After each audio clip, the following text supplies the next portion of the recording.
नमस्कार मित्रों, स्वागत है आपका हमारे चैनल कहानी। मित्रों, क्या भविष्य पहले से ही तय होता है? यह प्रश्न हमेशा से ही एक बहस वाली विषय रहा है। कुछ लोगों का मानना है कि भविष्य हमारे कर्मों के आधार पर निर्भर करता है। हम जैसे कर्म आज करते हैं वैसे ही हमारे आने वाला कल होता है।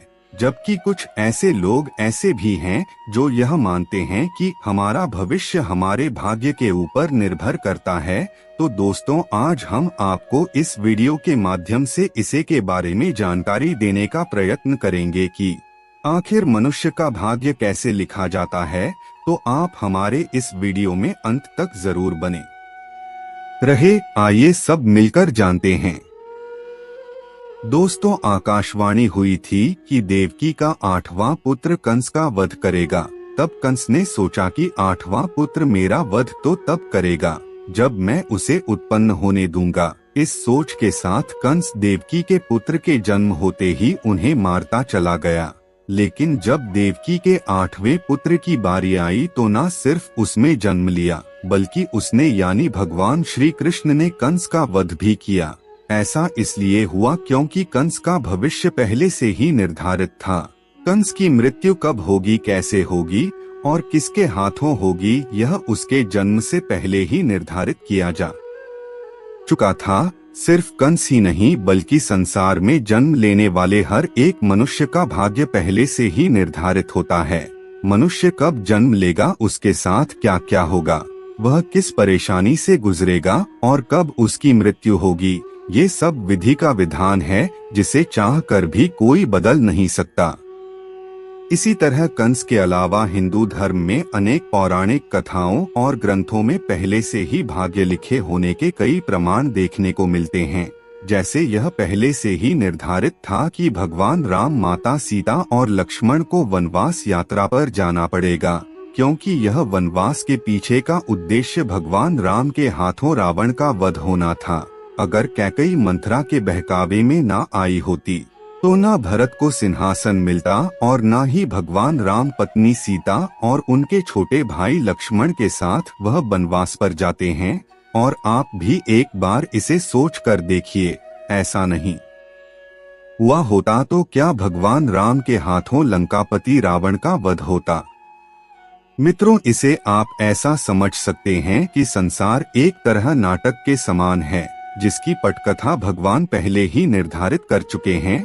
हम इस नाटक के केवल एक पात्र हैं जिनका किसी न किसी उद्देश्य से इस संसार में जन्म हुआ है। दोस्तों, इसके अलावा भविष्य को किस्मत से भी जोड़कर देखा जाता है, जो काफी हद तक सही भी कहा जा सकता है। लेकिन आपकी किस्मत आपके कर्मों पर जरूर निर्भर करती है। आपने वह कहावत तो जरूर सुनी होगी, जैसा बोओगे वैसा पाओगे। अगर आप अच्छे कर्म के साथ आगे बढ़ते जाएंगे तो आपके साथ अच्छा ही होगा।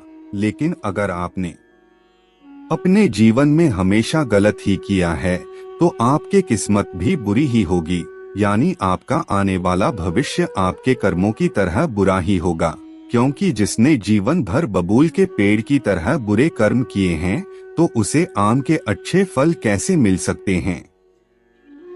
इसलिए हमारे धर्म शास्त्रों में अच्छे कर्म करने के बारे में कहा गया है, क्योंकि अच्छे कर्म ही है जो हमें जन्म और मृत्यु के इस जीवन चक्र से बाहर निकाल सकते हैं और मोक्ष दिला सकते हैं।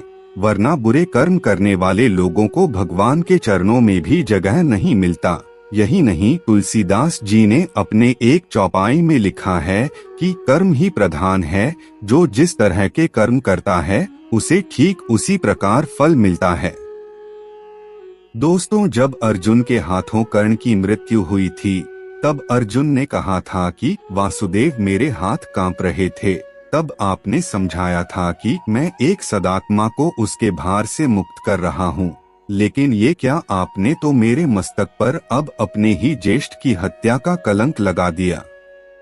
तब श्री कृष्ण ने कहा कि मनुष्य को प्रारब्ध देने वाला मैं कौन होता हूँ। मनुष्य को प्रारब्ध उसके अच्छे कर्म और बुरे कर्म ही देते हैं। बीज में मीठे फल लगेंगे या उस बीज को सूख जाना है, इसका चयन तो बीज खुद करते हैं।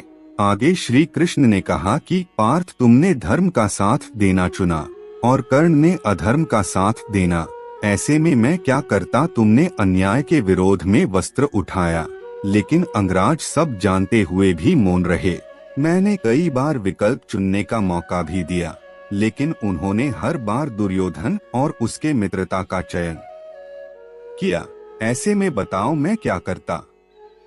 मित्रों, भागवत गीता के इस अध्याय से यह समझ आता है कि भगवान हमें बहुत बार अच्छे कार्य करने के लिए मौका देते हैं, लेकिन हम ऐसा नहीं करते, जिसके बाद अपनी बुरी किस्मत पर रोने लगते हैं।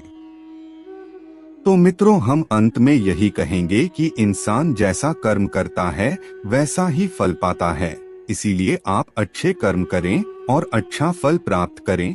आज के वीडियो में बस इतना ही। आपको हमारी जानकारी कैसी लगी, आप हमें कमेंट में जरूर बताएं और अपने दोस्तों के साथ भी शेयर जरूर करें और हमारे चैनल को भी सब्सक्राइब कर लेवे। फिर मिलते हैं किसी नई वीडियो के साथ, तब तक